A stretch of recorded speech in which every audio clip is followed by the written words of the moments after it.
Guess who's excited? Me. So, if you didn't already know, the 3-year Dead by Daylight stream was today, the 3-year anniversary. So, I'm just gonna talk about some stuff that they mentioned, like the highlights. I'm not gonna sit here and talk about the full, like, 2-3 hour stream because, frankly, like, it's way too much. So, I'm gonna talk about 1, 2, 3, 4, 5, 6. Well, like 1, 2, 3. 1, 2, 3, 4, 5, 6. 6 things and like 2 like little things, I guess. Okay, so first of all, GhostFace, if you didn't already know, it's been leaked for like, what, a month? You're living under a rock. Good morning! Unless you just didn't want to know, but it's whatever. So, GhostFace is coming out June 18th. If today is the 7th, then it's gonna be, the PTV is on Tuesday, but it's only for PC. I don't have a PC, I have a Mac. Don't laugh at me. So my can't run it, so, you know. You're gonna be really disappointed because for GhostFace there's no survivor and no map, but they can still consider it a chapter. Don't know why.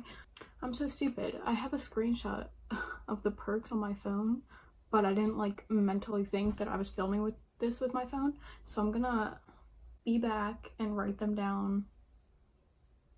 Cool. Okay, hi, I'm back and I'm sweating. So for GhostFace, I have the perks now.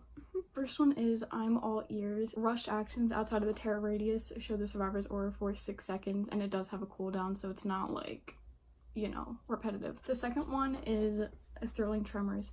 When picking up a survivor, all gens not being worked on will be blocked for 16 seconds. You know how survivors, if somebody's getting chased and they get down, for some reason every survivor likes to hop off the gen that they're doing.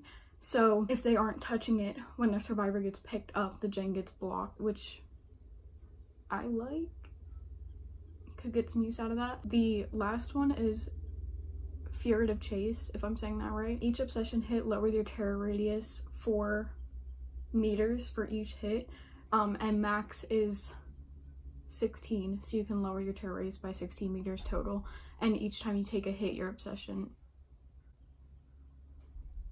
changes. Moving on from GhostFace, everybody was most excited about, well, most people that I know anyways, and like I saw, were most excited about the Freddy rework. I like what they did with his rework. I know that there's some people that don't.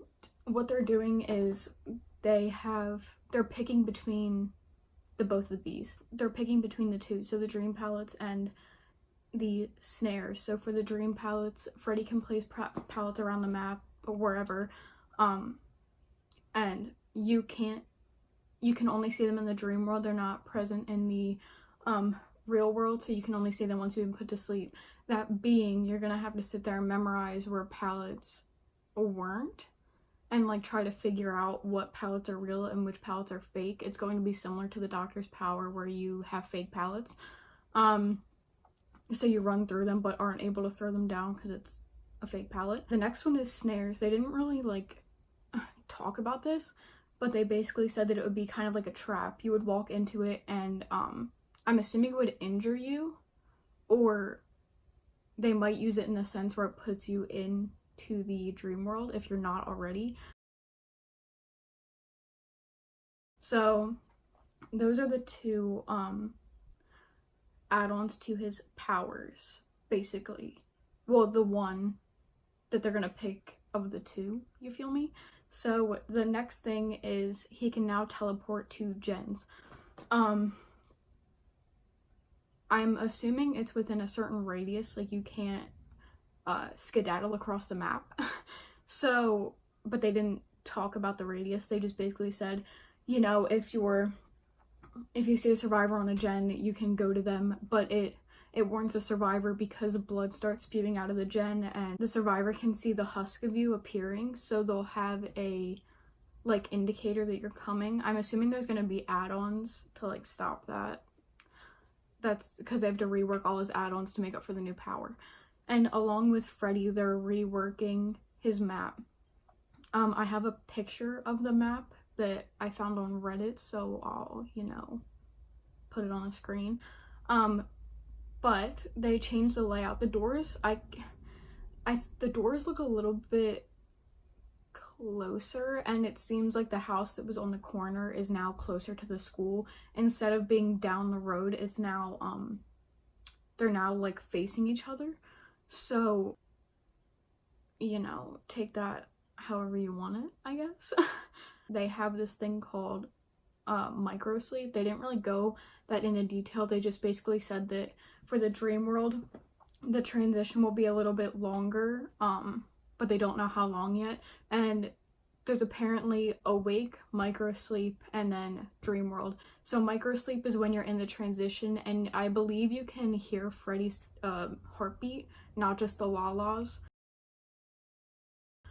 And so moving on from Freddy, the next big thing is the dedicated server. They're coming 2019 this summer, obviously. I don't even think that they said what month. They just said that they're working on it.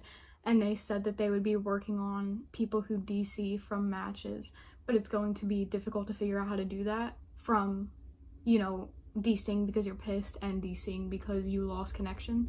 They said that they're planning on putting a system in place that punishes the players who DC for no goddamn reason. So, that's something to look forward to. Okay, now moving on to the two big things, I guess. They introduced the archive. It's basically a story mode. It's in a blood web formation. It looks just like the blood web, but as you go along, there's different goals and rewards that you have to complete challenges for, and also like it goes along with the story. There was an image that they put up of Claudette's family, and they said along the way of the archive it slowly reveals the survivor and killer's past and reveals little clues about, you know, their past life and everything like that. They have a journal, which I'm assuming, I don't know how they're gonna implement that. They just, you know, said there's a journal. It showed it on the image I have that I took from the stream. And then you also get charms as a survivor and killer. So as you go through the story mode, you unlock charms. For the survivor, it goes on their like, you know, belt, like waist area. It hangs off. It's just a cosmetic. And then for killers, I believe that they said it goes on the hooks. I don't know how that makes sense, but that's what they said. So I don't know. They'll probably change it. I feel like it would look better on a weapon or somewhere on them. So yeah, you'll be able to unlock little charms and things like that for your survivors and killers. It's basically just a background to them and how they got to be where they are. It's kind of like a different game mode, I guess, but not really a game mode. Specifically, I think you just do challenges to unlock their past and things like that, and like journal entries in their family and like what happened to them and why the entity took them. Next up is the Rift. This is what everybody was gonna be mad about. It's basically a battle pass. Everybody was saying that there was gonna be a battle pass. Apparently it was leaked by somebody on Reddit. They had a video of it, blah blah blah, whatever. It's a battle pass. They have a free and a paid version. It's not pay to win. They said it's strictly like cosmetics. I think there might be blood points in there, but that's not really pay to win because it's just leveling, so you don't unlock anything special. I don't really mind it if it's just cosmetics. I think it would be pretty interesting. You get to unlock new stuff without having to pay for it if you do the free version. I mean, obviously you'll probably get less stuff, but it's whatever. I mean, for as much as me and other people play the game, I think it adds something to it didn't have before, and that I'm fine with. So moving on to the like smaller things that I guess this is small. It's small to me anyways because I don't really care about it. Dead by Daylight is coming to Nintendo Switch on September 24th, 2019. They also had gameplay of it. It looked like how you would play it on PC and like console. Well, next up we have that they're helping out cosplayers because of the considerable amount of Dead by Daylight cosplayers there are. Almost like a character cosplay guide. They said that for each They said that for each killer and survivor, they will be eventually making a render of them where you can get up close and personal, you know, 4K type of HD stuff. And they will also be giving a list of, you know, the materials and the colors and what's what, because they said that it was hard to figure out, you know, what people were wearing in the item shop, because you had to like wiggle around and like try to, you know, look real close. So they said that they want to make it easier for cosplayers since they're so big in this community and things like that. So if you're a cosplayer, that's something to definitely look forward to. We're also going to be working on when you're in a party with friends, you stay in that party even after the match is over, so you don't have to constantly leave and join and leave and join. So that's something to look forward to. But yeah, I hope you enjoyed the update. I tried to film it as soon as possible so that everybody would know without having to watch the full like 2-3 hours and skip around. So those are like the big things that they talked about. I probably missed some stuff, but I hope it wasn't that important. Make sure to follow me on Twitter because I put a lot of stuff on there. I also have a thread of all the screenshots from the dev stream. I have a list of all the important screenshots and things like that and information. I mainly post a lot on there, and also my Twitch. I go live on there a decent amount, a few days a week, you know, like 7-hour streams, 6-hour streams, where I just play and talk to you guys. So if you like it, feel free to, you know, subscribe, follow me on Twitch, Twitter. If you don't feel like it, that's fine. I know you probably just came here for the information anyways. So yeah, peace out, Girl Scouts. Goodbye.